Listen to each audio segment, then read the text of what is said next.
Hünkârım, istediğiniz vesikalar bunlardır zannederim.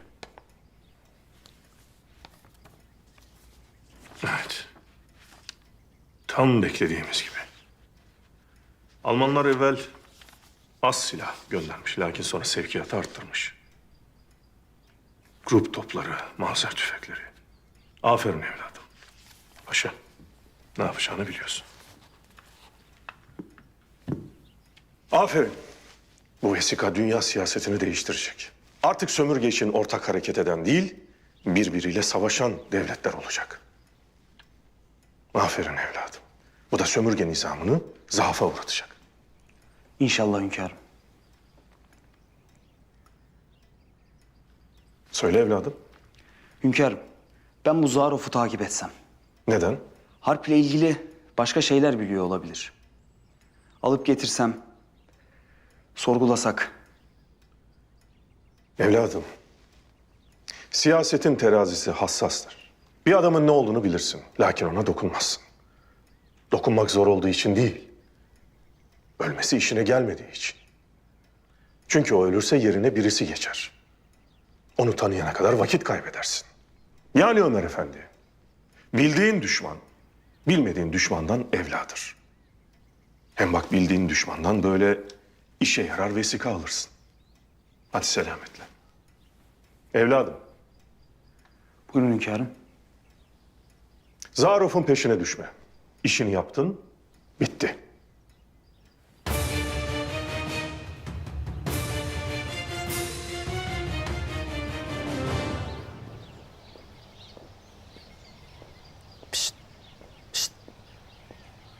Gel bakalım buraya.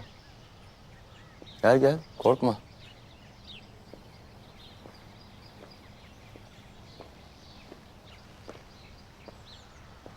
Buyurun. Ben seni çok iyi tanıyorum Esma. Nereden tanıyorsunuz? Sara. Sara Hedeye'ye çalıştın sen. Melike'ye o aynanın içindeki zehri veren sensin.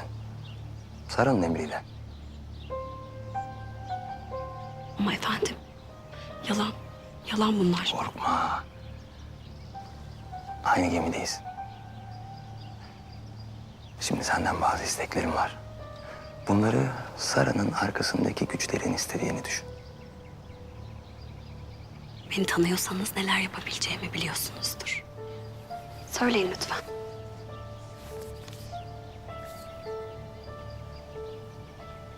Bunu Seniha Sultan'a vereceksin. Al.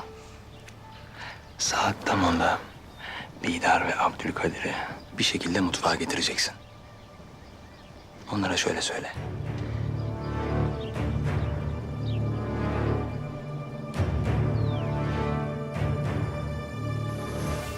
Gelecek adam bizden ve sarayın mutfağında çalışıyor Bay Herzl. Umarım işe yarar. Aradığınız adam olduğundan eminim.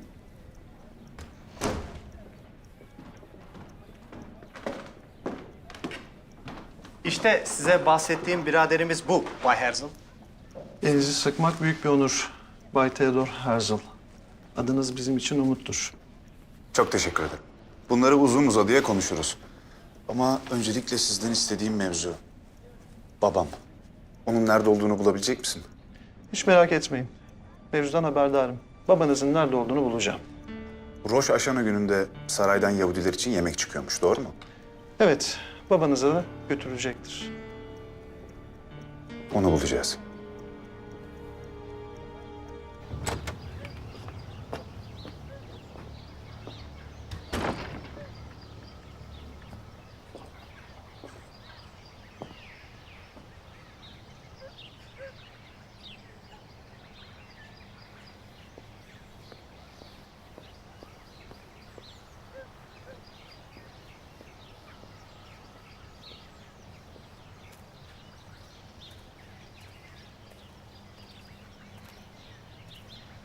Müsaade var mıdır?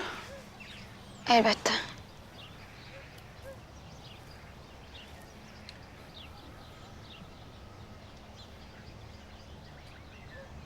Karşında kırık bir ayna var. Niçin bakmıyorsun Aslan? Gözlerime bak. Seni çalmış, içine hapsetmiş gözlerime. Ve kendini gör. Gözlerim güzelliğini hatırlatsın sana.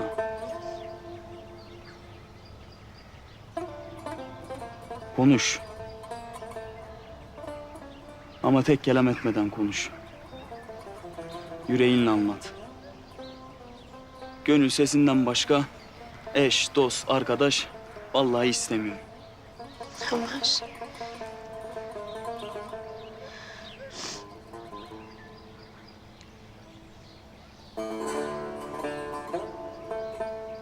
Kader bir yol serdi önüme. Sonuna vardığımda beni bekleyen Zat-ı Şahane ile tanıştım. Bana devletine hizmetten geri durma dedi. Durmadım. Canımı ortaya attım. Harpten kaçmadım.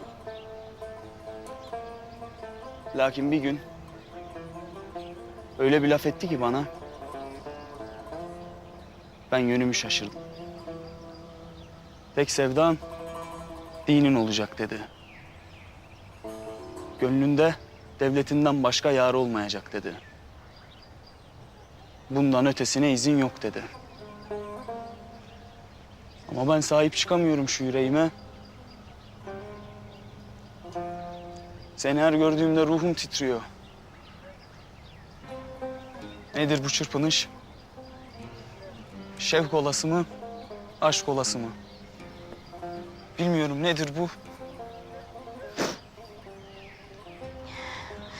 Ama vallahi başa çıkılacak gibi değil.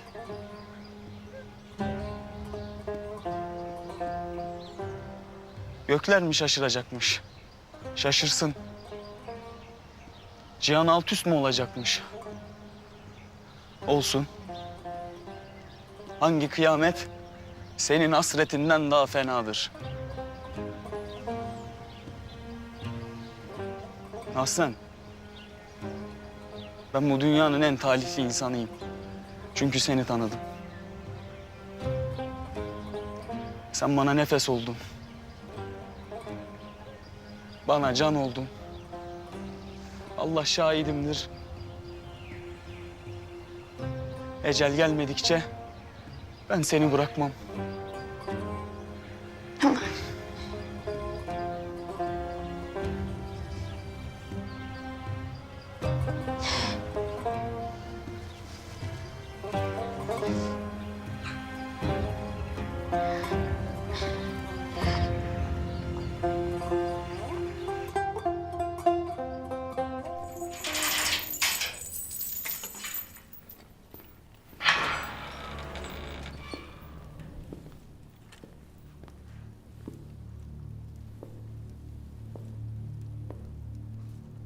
Nasılsın Hiram Efendi? Var mı bir arzun, sıkıntı? Hala bana insan muamelesi yaparsın paşa. Fakat ben alışık değilim böyle şeylere.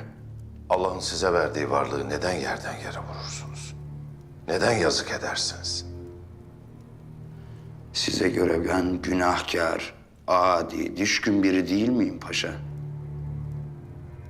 Günah kötüdür. Horlanacak, kınanacak olan odur.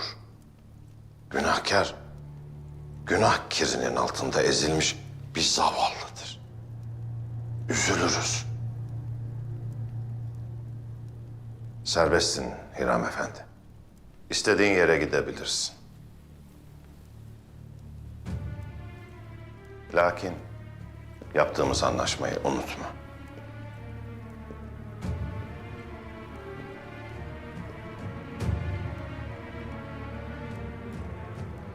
Beni bu hayatta bir tek şey ilgilendiriyor, o da intikamım. Onun dışında hiçbir şey beni bağlamaz. İstediğimiz şeyi getir. İstediğin şeyi al götür. Sara, nerede? Dışarıda. Artık elimizde değil. Saraya gideceğim.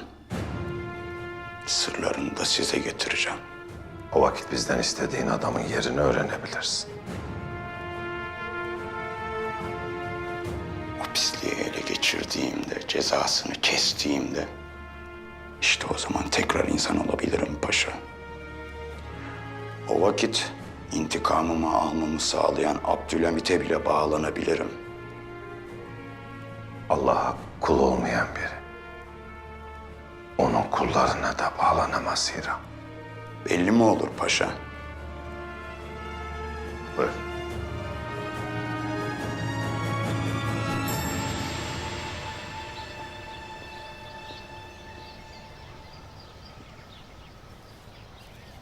Ömer Efendi. Şehzadem, Ahsen hususunda hiç ihtimalin olmadığını biliyorsun değil mi? o nedenmiş şehzadem? Sevda ihtimalden azadedir.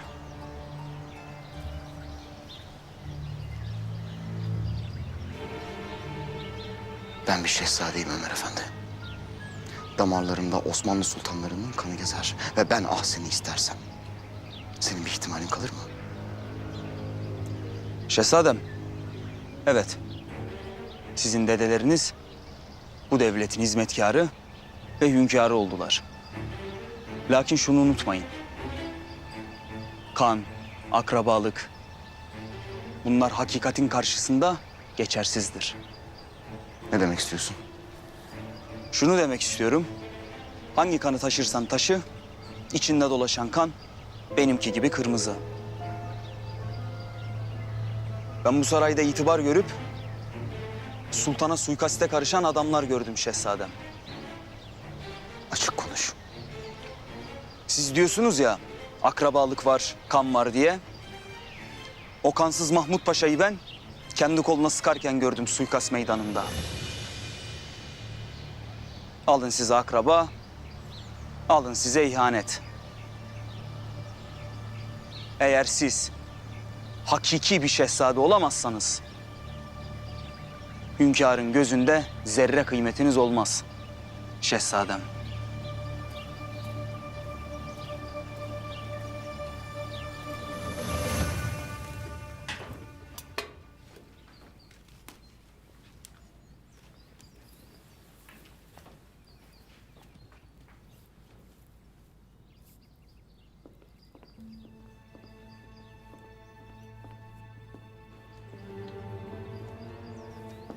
Efendim, listeye yazılmayan bir Yahudinin ismi daha var. Yazılmadığını sen nereden biliyorsun? Geçen sene de kendisine göndermeyi unutmuşuz. Büyük Çarşı'da dolaşırken beni gördü. Israrla hatırlattı. Der ki, sultandan gelen yiyeceklerin tadı bir başka oluyor. Çok ısrar etti. İyi. Al yaz bakalım.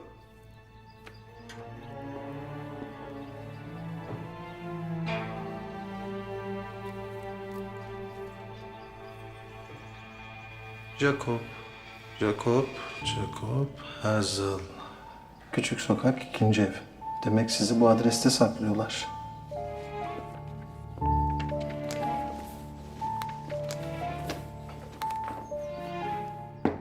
Gel. Gel.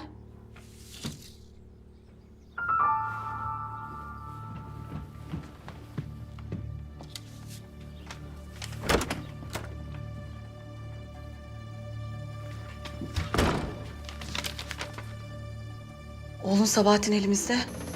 Bu gece bekleyen hususi bir araba olacak. Mahmut Paşa'yı kaçır yoksa oğlun ölecek.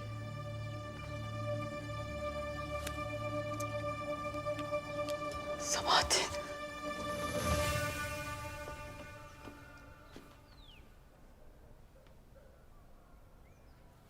Zeynep!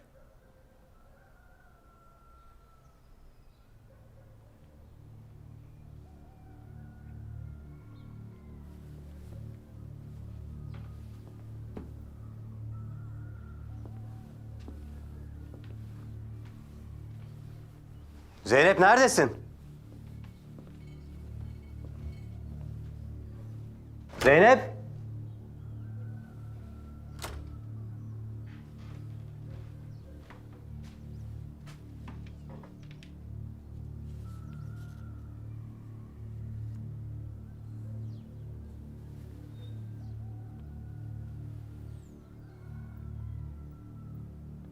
Ah be Zeynep. Oh be kardeşim.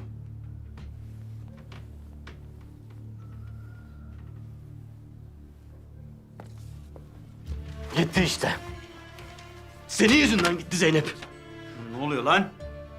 Sakin ol. Nereye gitmiş? Konya'ya. Teyzemin yanına. Temelli gitmiş. Bırak kalsın. Gelmezse gider alırsın.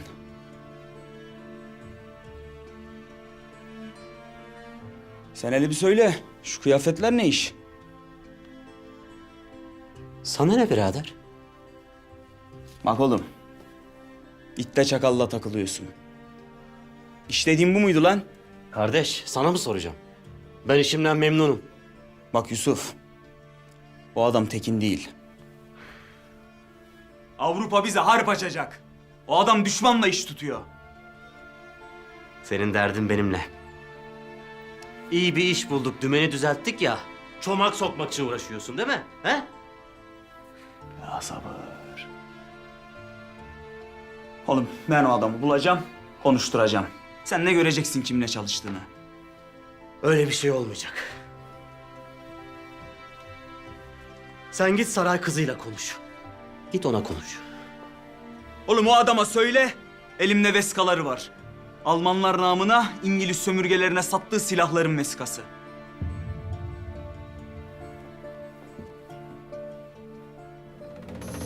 Baron Rudolf, meseleyi anlatmadan ben anlatayım Tahsin Paşa. Bizim İngiliz ve Alman sefaretlerine yolladığımız, Almanların Güney Afrikalılara silah yardımı yaptığını ispat eden vesika, iki ülkenin arasını açtı. Değil mi? İngilizler diplomatik olarak savaş açtılar.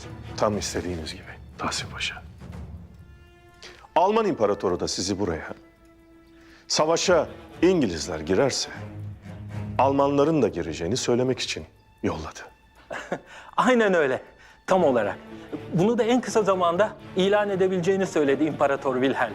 İşte şimdi dost olduk. Lakin şu vakit ilan etmesini istemiyorum.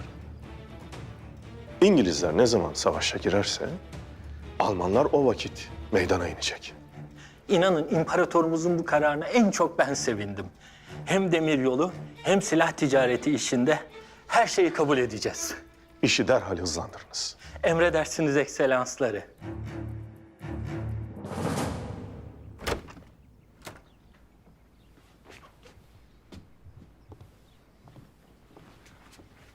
Seni ham, seni ham, seni...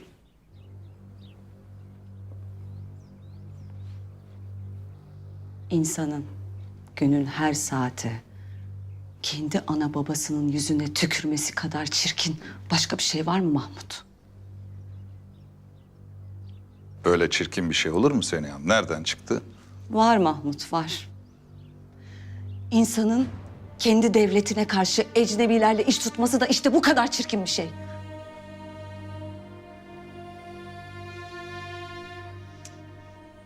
Abdülaziz'i kim öldürdü Seniham? İngilizler. Peki ağabeyin Sultan Murat'ı tahta kim çıkardı Seniham? İngilizler. Eğer İngilizlerin yardımı olmasaydı ağabeyin Murat'ı tahta çıkartmaya yeltenebilir miydik? Ben kimseden yardım almadım. Yapma Seniha, yapma. O gece ağabeyin Murat'ı sen, ben yemeğe davet etmedik. Tahta davet ettik. İngilizlerin yardımı olmasaydı böyle bir şeye kalkışmamız mümkün müydü? Bunları sen de biliyorsun ama bilmiyormuş gibi davranıyorsun. Kes artık Mahmut. Kes. Senin suçuna kılıf da yok, ortak da. Son sürat dar ağacına gidiyorsun zaten. Laf ebeliğini bırak da ne yapacağız ona bakalım. Mahmut ölsün, herkes huzura ersin. Ben şu saatten sonra ne seni ne de kendimi düşünüyorum. Benim tek derdim Sabahattin. Sebahattin mi? Ne olmuş Sebahattin'e? Senin o İngiliz dostların Sabahattin'i kaçırmışlar. Şimdi de seni istiyorlarmış.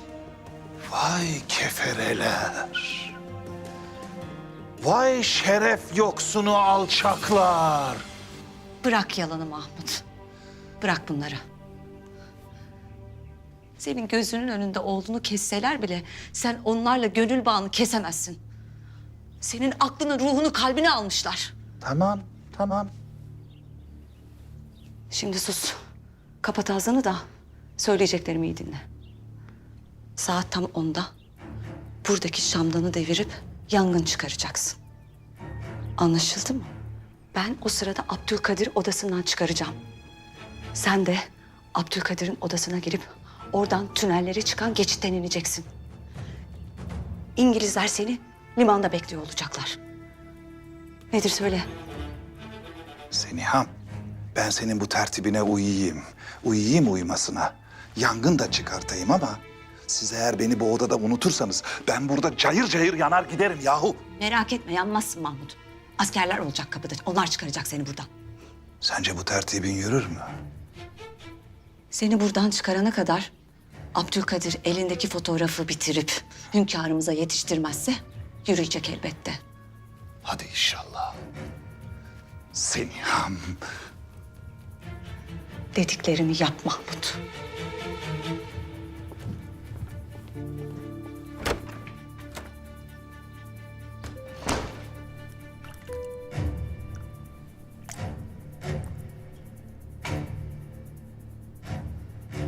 Ah Sabahattin. Sadece işi uzatıyorsun. Bu yaptığın hamlenin babana faydası dokunmaz. Asıl hamleyi ben yapacağım.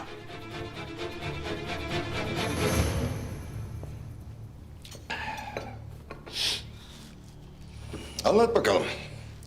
Neymiş o mühim mesele? Ömer. Elinde size ait bazı vesikalar varmış. Silah ticaretinizle alakalı. Almanlar namına İngilizlere karşı silah sattığınızı söyledi. Bir de Avrupalılarla iş tuttuğunuzu falan. Cevval çocukmuş. Ama arkadaşın rüya görüyor. Biz sultanımıza bağlı bir tüccarız.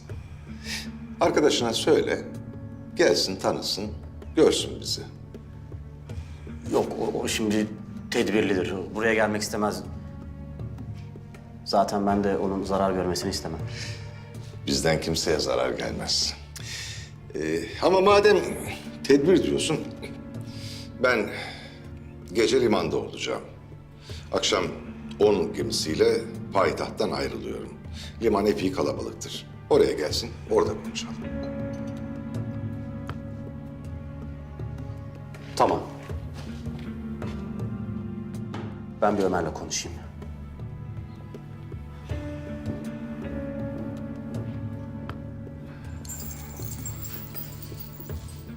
Bu Ömer'in bildikleriyle benim sonumu getirir. Onu ikna etmemiz lazım. Sen limanı lüzumunca tertip et.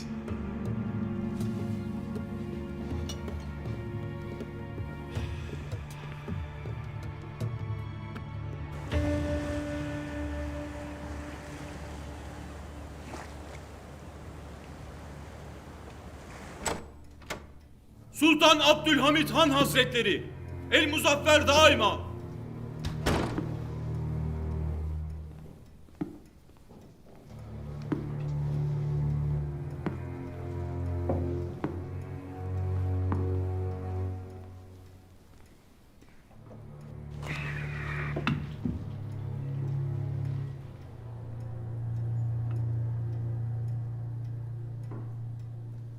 Devletimizin, milletimizin ekmeğini yediler. Yaşlı analarımızın ağızlarındaki duaya Allah'ım neferimizi koru diye girdiler. İnandırdılar. İtibar gördüler. Bu sabah hepsi tutuklandı. Devletimizin içi temizlendi. Lakin bilirim ki hain bitmez. Kalleş sırtımızı dönmemizi bekler. Namert uykuya dalmamızı gözler. bu saatten itibaren gözümüzde, gönlümüzde açık olacak. Hünkârım, İngiliz'i, İtalyan'ı, Fransız'ı, Rus'u her cenahtan bize yükleniyor. Bizi nefessiz bırakmak istiyorlar. Anlamıyorum hünkârım. Niçin? Paşa, bir kez daha teyit edelim ki attıkları her adım, söyledikleri her söz, verdikleri her karar bir tek manaya matuftur. Bize derler ki İslam dünyasıyla ilgilenmeyiniz. Müslümanların dertleriyle, mazlumların dertleriyle alakadar olmayınız. Eğer olursanız size de bize de rahat yok. Şimdi söyleyin. Kendi rahatı için kardeşlerini ateşe atanlar, zevk-ü sefahatları için zillete katılanlar, huzur-u mahşerde Kutlu Nebi'nin yüzüne nasıl bakabilecekler? Bu hayat mıdır? Bu yaşamak mıdır? Haysiyet ve şerefle alınacak bir nefes, haysiyetsiz bir yaşamdan evla değil midir? Onların sahte cennetlerini, sahte vaatlerini bir mazlumun bir damla gözyaşına değişmem. Bu dün de böyleydi, bugün de böyle, yarın da böyle olacak. Allah'ın izniyle. Bütün dünya bilsin ki bir tek Osmanlı kaldıysa işte orada ümit vardır. Onları kahreden bu ümit ateşidir. Bu ümidi bitirmeden rahat edemeyeceklerini bilirler. Bütün dünyaya ilan olsun ki kafirler istemese de biz var olmaya devam edeceğiz. Biz var oldukça mazlumların ve yetimlerin sığınacağı bir ana kucağı da var olacak. Bu mesuliyetle görevlerimizi yaparsak, değil 7 düvel, cihan gelse karşımızda duramaz. İçimizdeki bu ateşi söndüremez. Pervane olmayanlar aramızda duramaz. Bir havadis geldi. Biz bu havadisi değerlendirip bir karar vereceğiz. Tahsin Paşa benim namıma kelle alacak. Biz bu kararı verene kadar kimse dışarıdan bu odaya girmeyecek, bu odadan dışarı çıkmayacak. Havadis nedir hünkârım? Saldıracaklar paşa.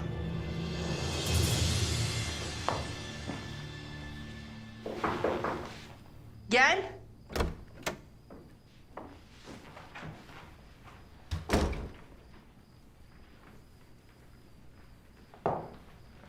Sultanım. Seniha Sultan.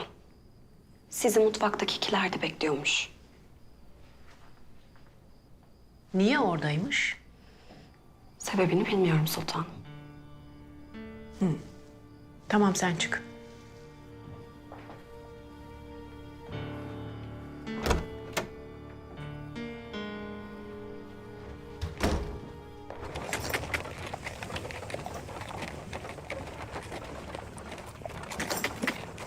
Sen hiç tasaydın.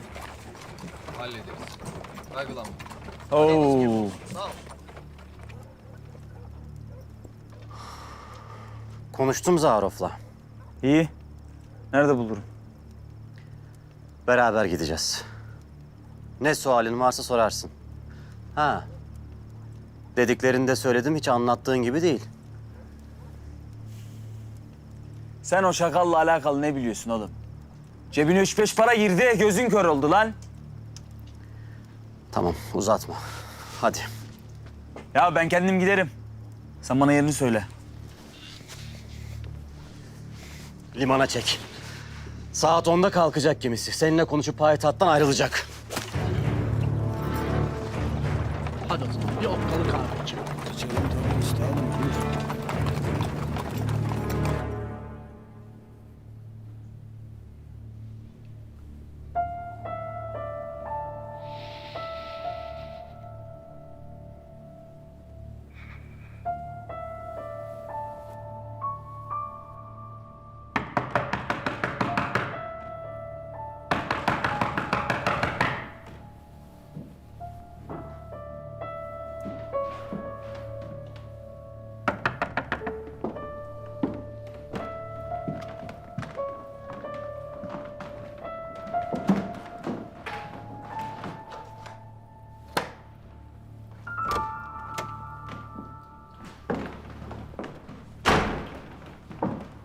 de görmek güzeldi Bay Karasu. Siz iyi misiniz? Sara öldü. Sakın sorma.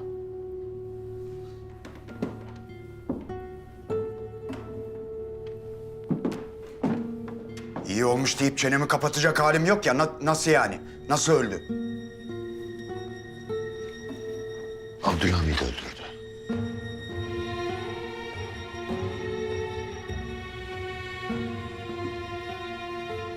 Eşyalarla ne yapıyorsunuz? Ondan kalan ne varsa hepsini topluyorum.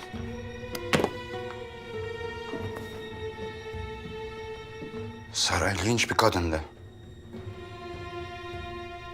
Elbiselerinden daha kıymetli sırları da vardı.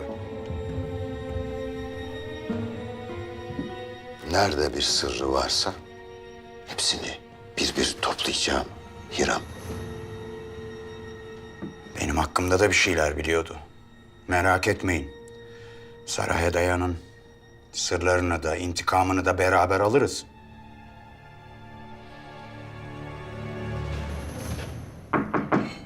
Gir. Yakup Efendi, sultanımız Roş Aşana günü için size elma tatlısı, kabak, pırasa gibi yiyecekler gönderdi. Bugünü de en güzel işten dileklerimle kutlamamı söyledi. Benim için Abdülhamit cismiyle değil, şahsiyetiyle hünkâr. Teşekkürlerimi iletin lütfen. Yiyecekleri saray görevlisi verecekmiş. Getirsinler mi? Buyursun, buyursun.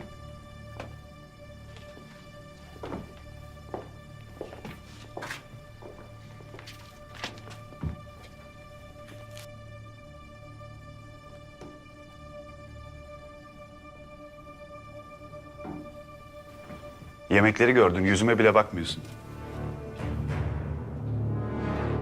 Ne kadar açgözlüsün baba. Teo.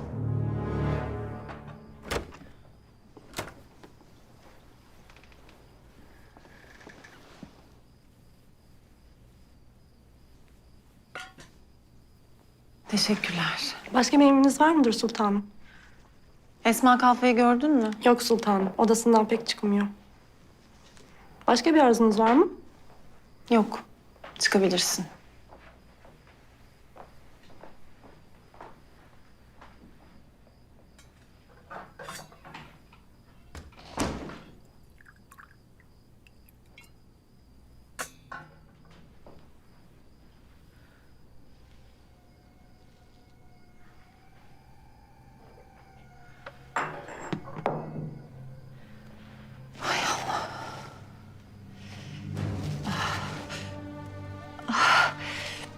Ya! Ha? Ah! Ya! Esma! Esma! Hekimlere haber verin. Esma! Ya!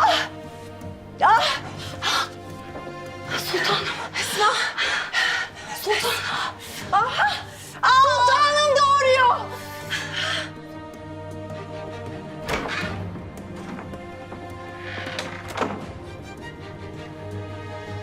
Senin ne işin var burada? Haber yollamışsın buraya gelmem için. Hayır, ben yollamadım. Esma Kalfa geldi, Seniha Sultan'ın beni burada beklediğini söyledi. Yine bir tertip peşinde. Mühim değil validem. Ben de sizin yanınıza gelecektim. Fotoğrafı yeniden tab ettirdim. Artık oyunlarından sonu geldi.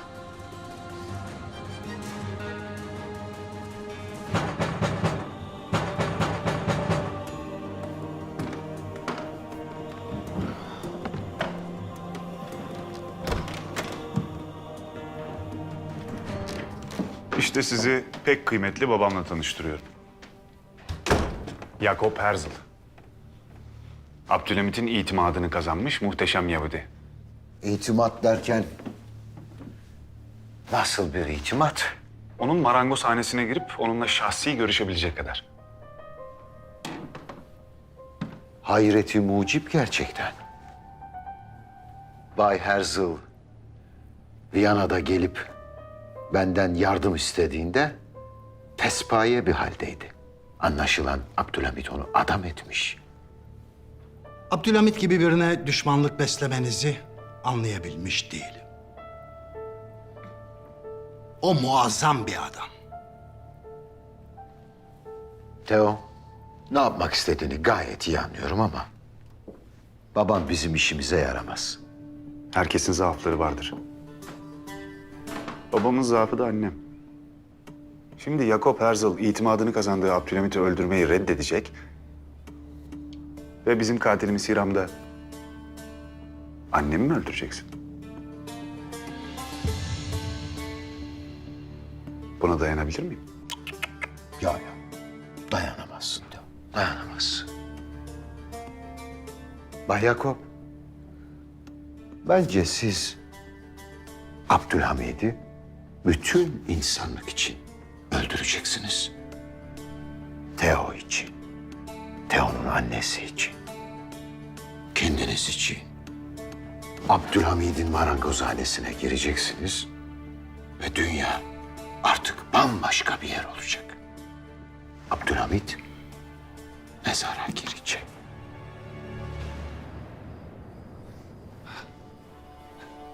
Vakit tamam.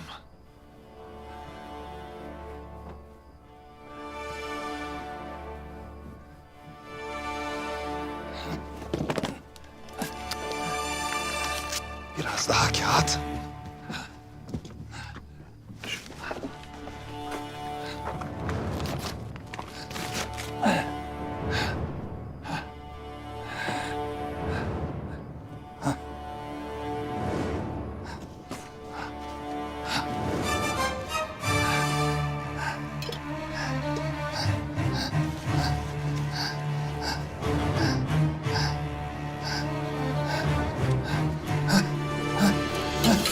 Yangın! Yangın! Yardım edin! Yangın var!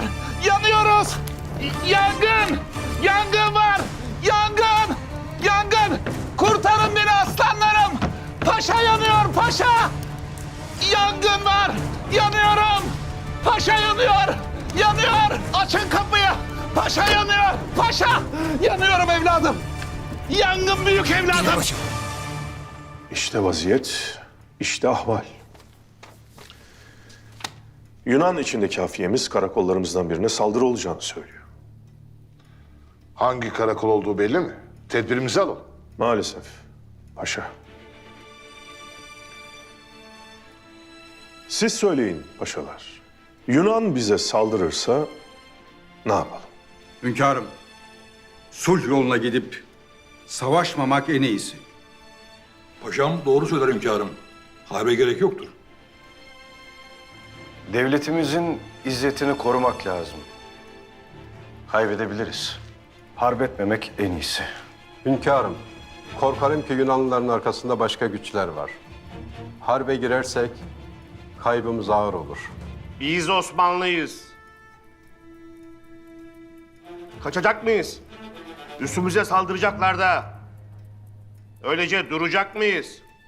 Kaçmayalım elbet ama harbe girersek diplomatik meseleler yüzünden Osmanlı zora düşebilir. Umumi kanı girmeyelim diyor. Öyle mi?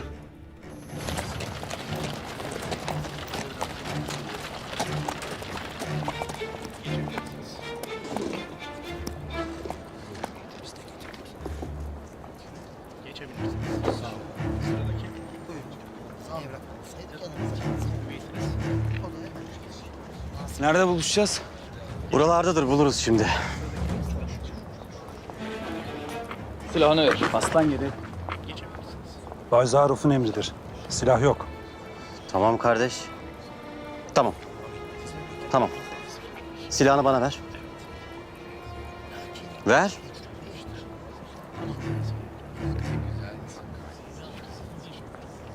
Tamam. Silah bende. Ben buradayım.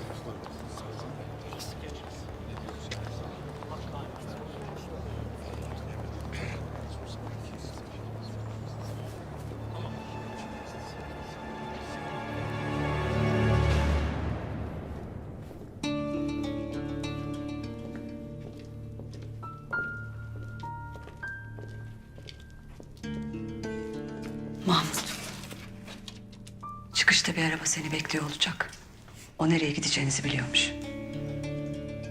Seniham.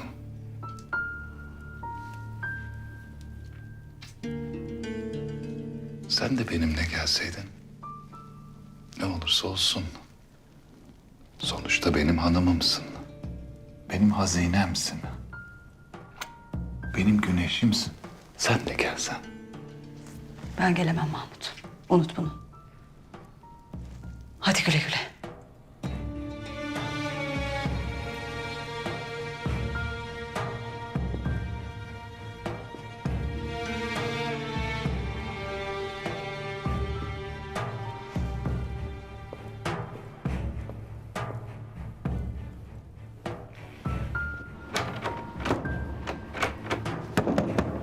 Kimse yok mu? Ben Şehzade Abdülkadir. Açın kapıyı. Anne, iyi misin? Abdülkadir. Abdülkadir nasıl çıkacağız buradan? Açın kapıyı! Ben Şehzade Abdülkadir, aç! Fotoğrafı verin. Abdülkadir fotoğrafı istiyorlar. Fotoğrafı istiyor. Hayır validem, hayır. Fotoğrafı ver. Ben Şehzade Abdülkadir, aç kapıyı! Anne. Aç kapıyı! Abdülkadir. Fotoğrafı verin. Oğlum ver fotoğrafı, öleceğiz. Ver fotoğrafı. Hadi. Ver.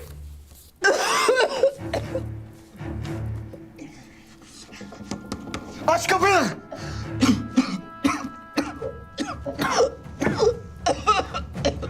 Fotoğrafın aslı nerede? Kırmızı odada. Aç kapıyı. Anne. Anne.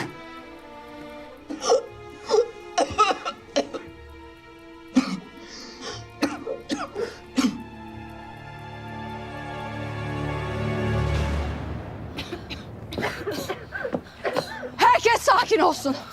Sadece 2-3 odada yangın. İnşallah söndürülecek. Sadece bu harem dairesinde çıkmış. Telaşlanmayın. Abla. Allah'ım sen bizi koru ya Rabbim. İyi misin? Validemi gördün mü? Hayır efendim. Sen de baksana. Tamam. Bidar Sultan'ı gördünüz mü? Hayır efendim. Bidar Sultan'ı gördünüz mü? Hayır efendim.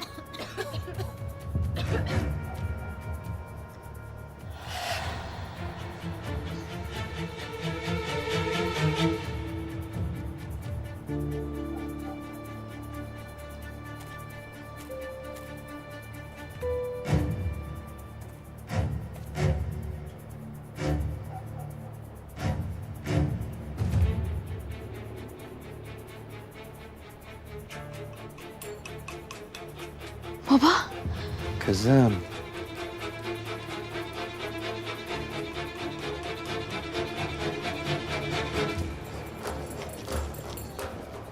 Nerede oğlum bu herif?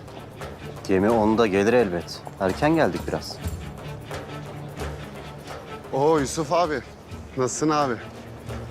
Sen kimsin? Kim olacak? Senin çakal arkadaşlarından biridir. Gel İsmail abi burada. Ulan Yusuf, şu iş bir bitsin. Ben seni adam etmesini bilirim.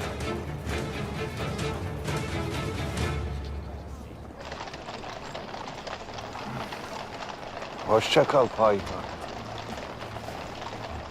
Bugün için bir kaçak gibi gidiyorum. Lakin çok yakında bir kahraman olarak geri döneceğim. Ve sen beni alkışlarla karşılayacaksın. Çiçeklerle, naralarla karşılayacaksın. Arabacı, gariban, ekmeğinin derdinde bir insansın. Senin için tek önemli olan şey yağmur yağdı mı, rüzgar fırtına çıktı mı, yol bozuk mu? Bunlar. Ya ben? Benim yüküm seninkinden çok daha ağır arabacı, çok daha ağır. Ben devlet aşkıyla, millet sevdasıyla, medeniyet için çok büyük bir savaşa giriştim. Sen ekmeğine bak. Ben senin için de savaşırım. Dersiniz ki harp etmeyelim. Peki bunlar bizden payitahtı isterse ne yapacağız? Verecek miyiz? Diyelim Ayasofya'yı istediler. Hediye mi edeceğiz? Hünkârım siz haklısınız. Lakin biz Yunan'a harp açtığımız zaman İngiliz ve Rus durmayacaktır. İki devletin de elini kolunu bağladım. Yine mi istemezsiniz? Ben sultan yanayım hünkârım. Siz yangın gelmeden önlem almak ne demek bilmez misiniz? Bu kararı sizinle almak isterim. Size akıl danışırım ki harbe ben değil devlet karar versin. Lakin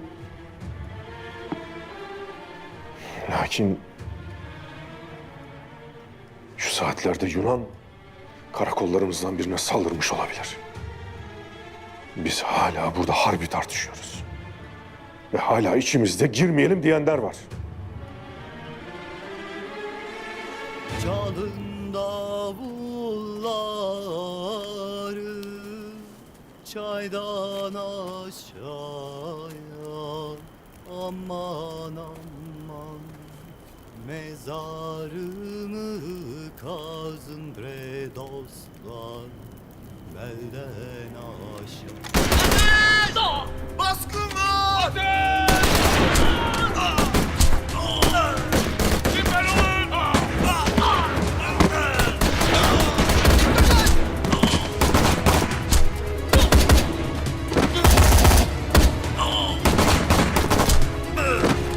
Hemen git payitahta haber ver.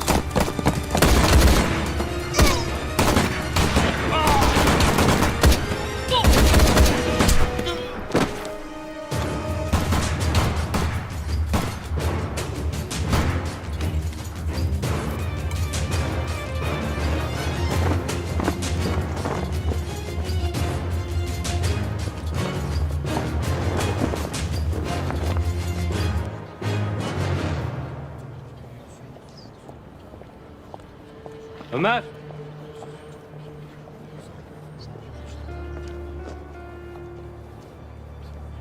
Dur, buradan konuş. Anlat bakalım delikanlı. Seni dinliyorum. Ben anlatmaya değil, sual etmeye geldim. Sor da. Arkadaşına elinde vesika olduğunu söylemişsin. Ne vesikası bu?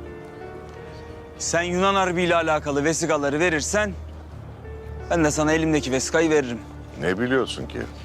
Yunanlılara sattığın silahları. Ben tüccarım. Herkese silah satarım. Eğer vesika yoksa pazarlık da yok. O silahları nereye indirdiğini söyleyeceksin. Bildiklerin sende kalsın delikanlı.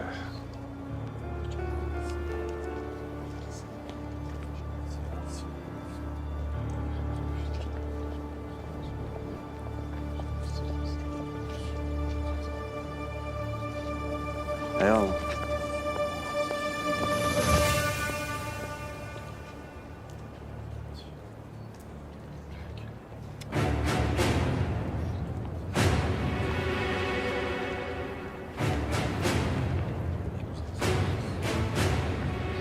Ömer! Ömer! Tuzak! Tuzak!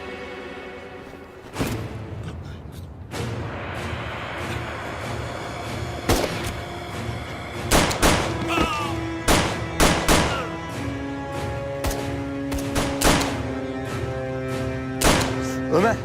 Ömer kulübeye! Çabuk!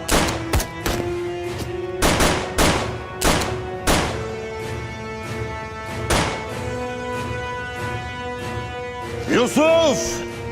Yaşamak istiyorsan Ömer'i öldürebilirsin mesela. Ömer!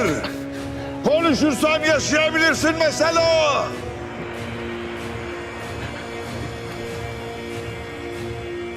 Ne yapacağız? Kardeş, bunlar beni yakalarlarsa seni öldürmekle tehdit edip konuşturur bu adam. Yusuf, ben Sultan hakkında çok şey biliyorum. Ne yapacağız?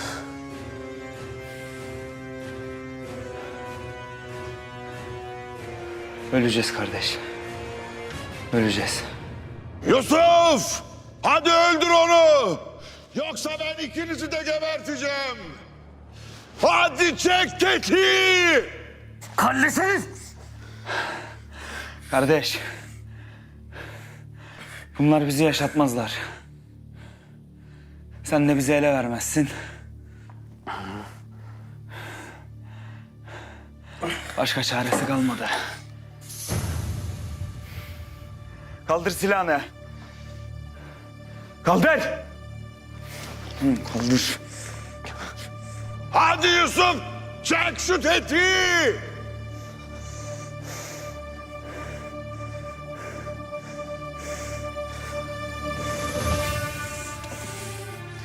Kardeş, şehit olacağız.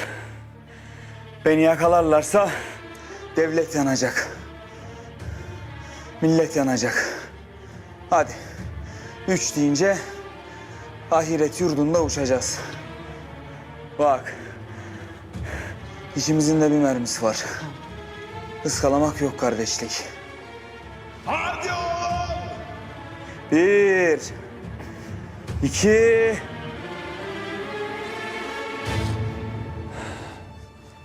Yapamam. Yapamam Ömer. Yapamam. Peki kardeşlik. Ben her yolu tek başıma yürürüm. Ömer yapma. Yapma kardeş. Anlaşalım. Öldürürler seni. Ben namertle anlaşmam. Ömer! Oğlum bırak. Yapma! Bırak.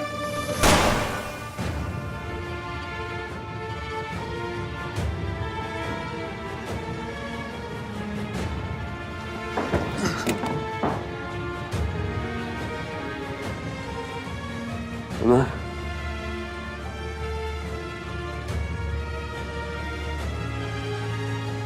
Yusuf!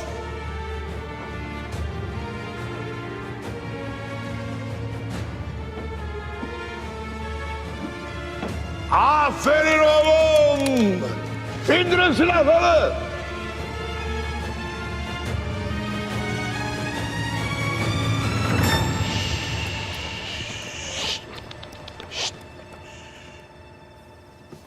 Arabacı. Arabacı. Beni buraya neden getirdin? Ne işimiz var burada? Arabacı sana soruyorum. Sağır mısın, duymuyor musun? Sağır değilim elbet paşam. Sizi yolcu etmeye geldik. Böyle sessiz sakin gönderir miydik sizi hiç? İn aşağı. Asker! Tahsin Paşam. Tahsin Paşam. Tahsin Paşam. Yolun sonu üçümüz için de buraya kadarmış. Tahsin Paşam. Tahsin Paşam. Tahsin Paşam. Tahsin Paşam ne yapıyorsunuz?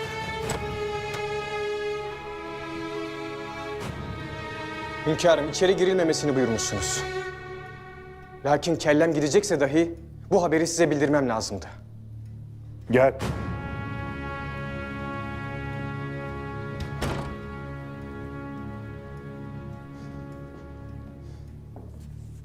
Yunan hududundan.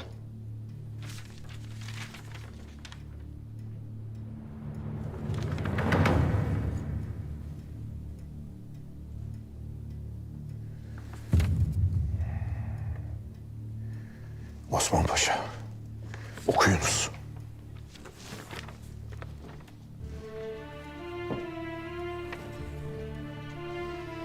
Umumi karargahımıza Yunan Hudut Karakolu'ndan bir havadis geldi.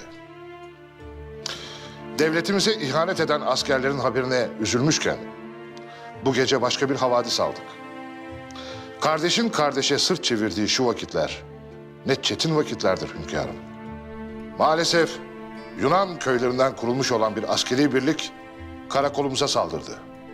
Sabah askerlerimizin alışveriş ettiği Yunan halkı akşam askerimize kurşun sıktı. Size üzülerek bildiririm ki Yunan karakola bayrak çekti.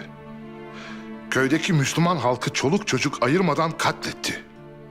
Kadınlara tecavüz etti. Hünkârım, medet sizdedir. Öleceksek adam gibi ölelim. Ama bizi Yunan zulmüne muhatap etmeyin. İmza Yüzbaşı Celalettin.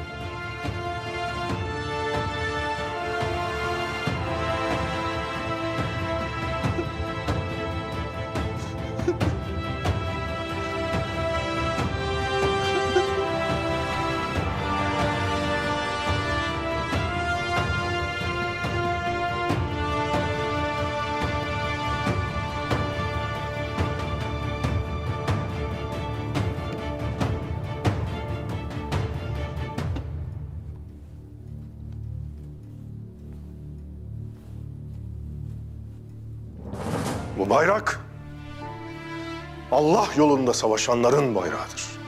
Bu bayrak Nedem Osman Gazi Bizans'a kılıç vururken dalgalanan bayraktır.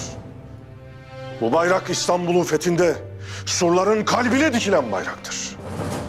Bu bayrak Viyana önlerinde düşmanın görüp korktuğu zalime kabus olan bayraktır.